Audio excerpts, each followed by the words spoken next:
సంతోషం. రండమ్మా. త్వరగా అమ్మాయిని పిలిపించండి. మా వాడు అసలే ఆగలేకపోతున్నాడు.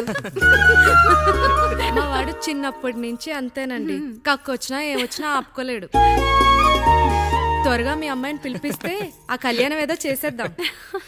అమ్మా జయమాలిని, అమ్మాయిని చూసురా.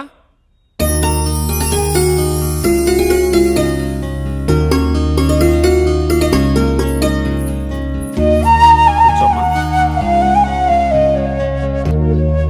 నువ్వు కూడా అబ్బాయిని చూడమ్మా.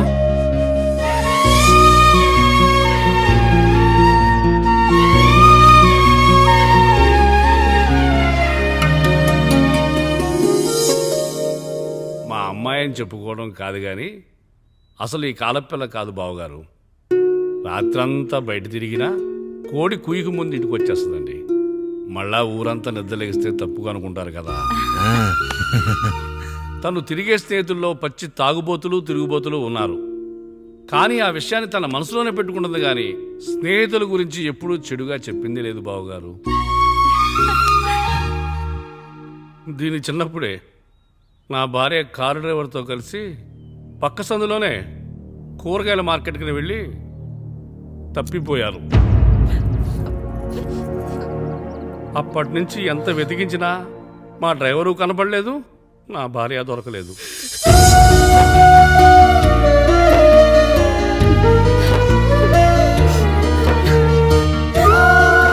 అమ్మ నాకు చాలా ప్రేమ పంచింది నాన్న. అది ఊరంతా పంచుతానంటుంది నా బిడ్డ. నేను కాదనలేదు. అలాంటి నా కూతురు ఇవాళ మీ కోడలవటం నిజంగా నా అదృష్టం బావగారు.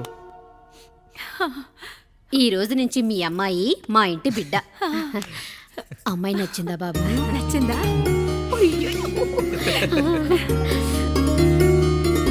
వాడికేం తెలుసు అన్నయ్య గారు, చిన్న పిల్లాడు. ఇప్పటికీ ఆకుని చెవులో పువ్వుని నోట్లో పెట్టుకొని తిరుగుతూ ఉంటాడు.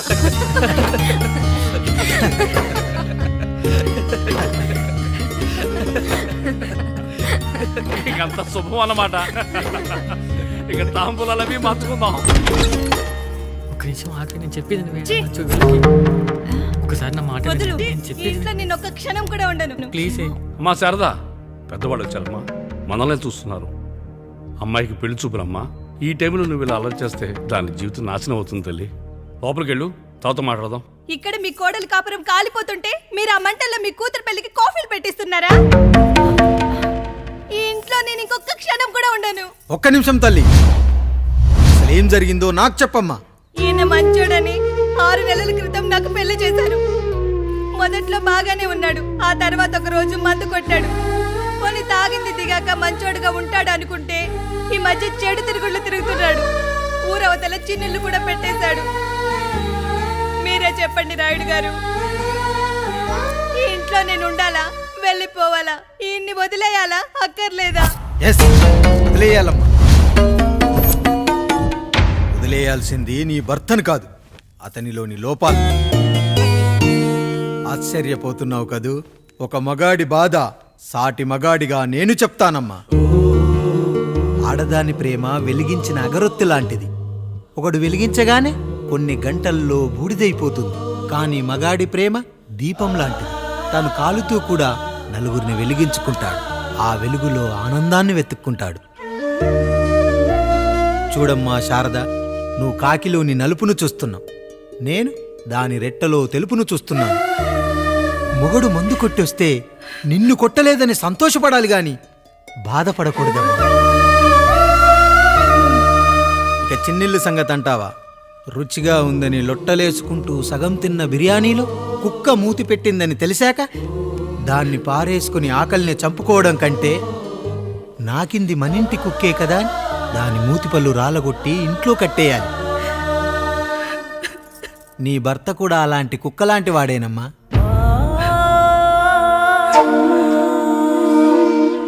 ఆడదానికి వయసొచ్చాక 3 ముళ్ళేసుకొని 90 ఏళ్ల జీవితం గురించి కలలు కంటుంది.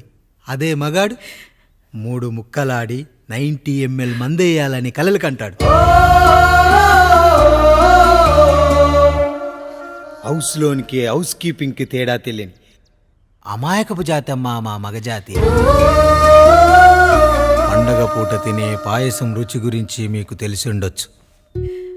కానీ గరళం కంటే చేదుగా ఉన్న బ్రాందీని కక్కలేక మింగలేక తాగే ఆ బాధ ఒక్క మగాళ్లకు మాత్రమే తెలుస్తుంది.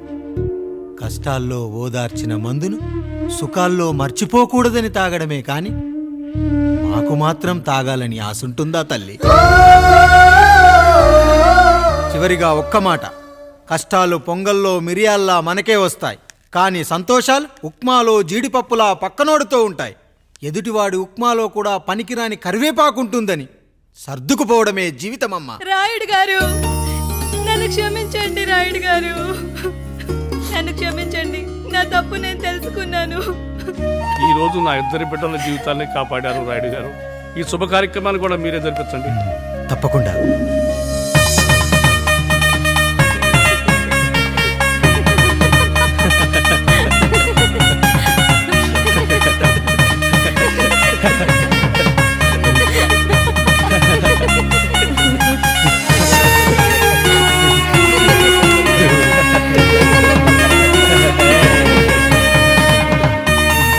రాముడు, పండు, మీరు దీవించండి.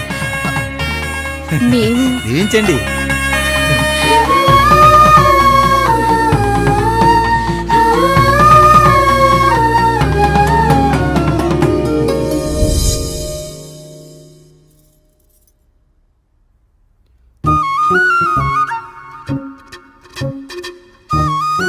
తింటారా?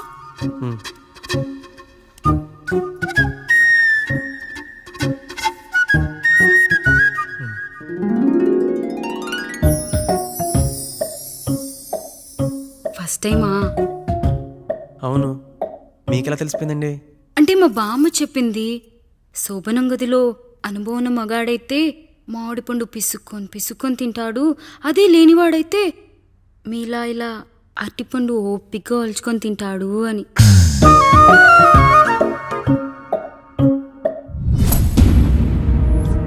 ఏంటవి? అవేంటో తెలీదా? ఫ్రెండ్స్కి పెళ్ళని చెప్తే హ్యాపీ బర్త్డే అనుకొని బెలూన్స్ ఇచ్చారు. ఫీల్ అవుతారు కదా అని 4 అక్కడ కట్టాను.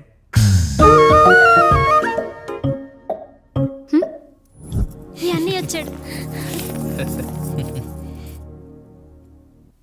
పిల్లల గదిలోకి వెళ్ళారా? వెళ్ళారండి. మీరెంత ఏంటి ఇంత రాత్రైనా ఇంకా పడుకోలేదా? మీరు లేనిది ఎప్పుడైనా పడుకున్నామా అన్నయ్య? అందరం కలిసే కదా పడుకునేది మావయ్య. సరే సరే, అందరం పెద్దోడి గదిలో పడుకుందాం. ఈ రోజు వాడి శోభనం కదా, అసలే కొత్త. పక్కనుంటే ధైర్యంగా ఉంటుంది. పక్క నుండి దగ్గరుండి జరిపిద్దాం. పదండి.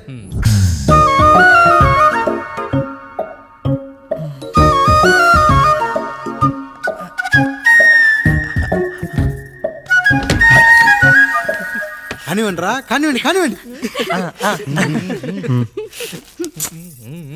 మీరేంటి మావయ్య ఇక్కడ పడుకుంటున్నారు?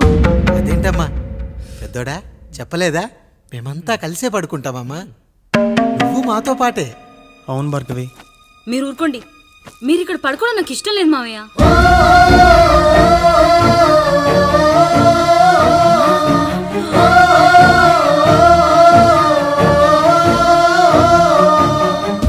అదేంటమ్మా అలా అంటావు? ఎన్నో చూసాం, ఎన్నో చేశాం. దుక్కి దున్ని కోత కోయకుండానే ఈ విత్తనాలన్నీ మొలకొచ్చాయంటావా తల్లి? అవన్నీ నాకు తెలియదు మావయ్య. మర్యాదగా బయటికి వెళ్ళండి.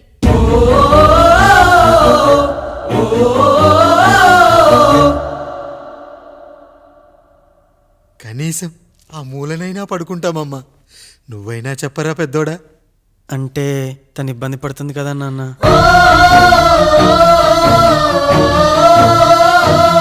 నువ్వు కూడా ఏంట్రా? పిల్లలేదో ఆశపడుతున్నారమ్మా. ఒక్కసారి ఆలోచించమ్మా. మావయ్య మీరు బయటికి వెళ్తే మేము తలుపులేస్తాం.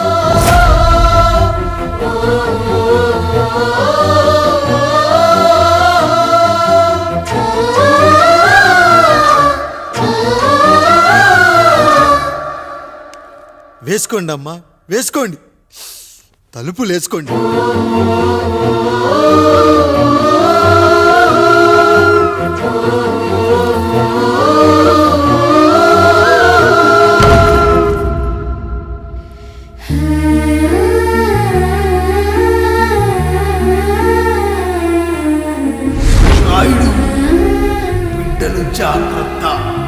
ఈ రోజు నుంచి వీళ్ళంతా నీ తమ్ముళ్ళు చెల్లెళ్ళు కాదు, నీ బిడ్డలు బిడ్డలు.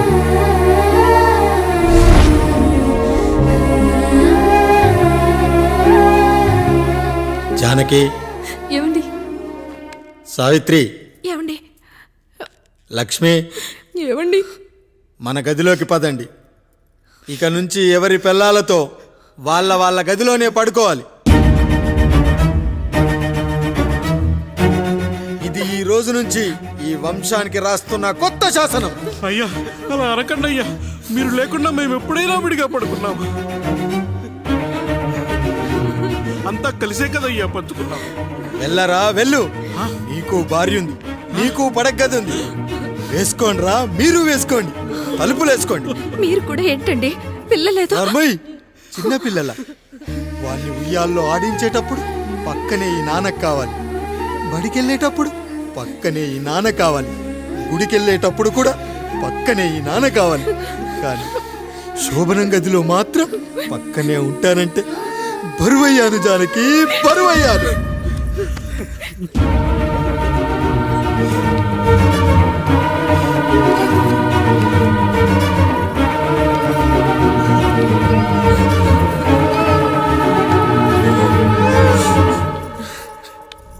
ఏంటండి ఇంకా అదే ఆలోచిస్తున్నారా? ఎలా మర్చిపోగలను లక్ష్మి? జరిగింది ఏదో జరిగిపోయింది, మీరు బాధపడకండి. ఎంత మాట అన్నాడో చూసావా? నా భార్య ఇబ్బంది పడుతుంది, బయటికెళ్ళండి నాన్న అన్నాడు. వాణ్ణి ఎలా పెంచాను?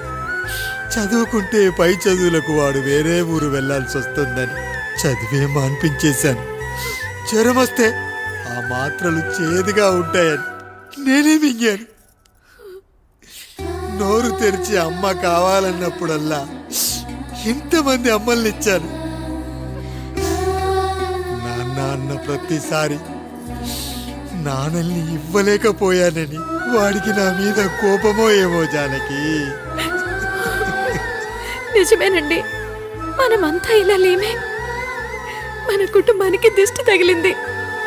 మా నాన్న మరణంతో ఆస్తిపోయి తమ్ముళ్ళతో నడి రోడ్డున పడ్డప్పుడు ఇలాంటి కష్టాన్ని మొదటిసారి అనుభవించాను.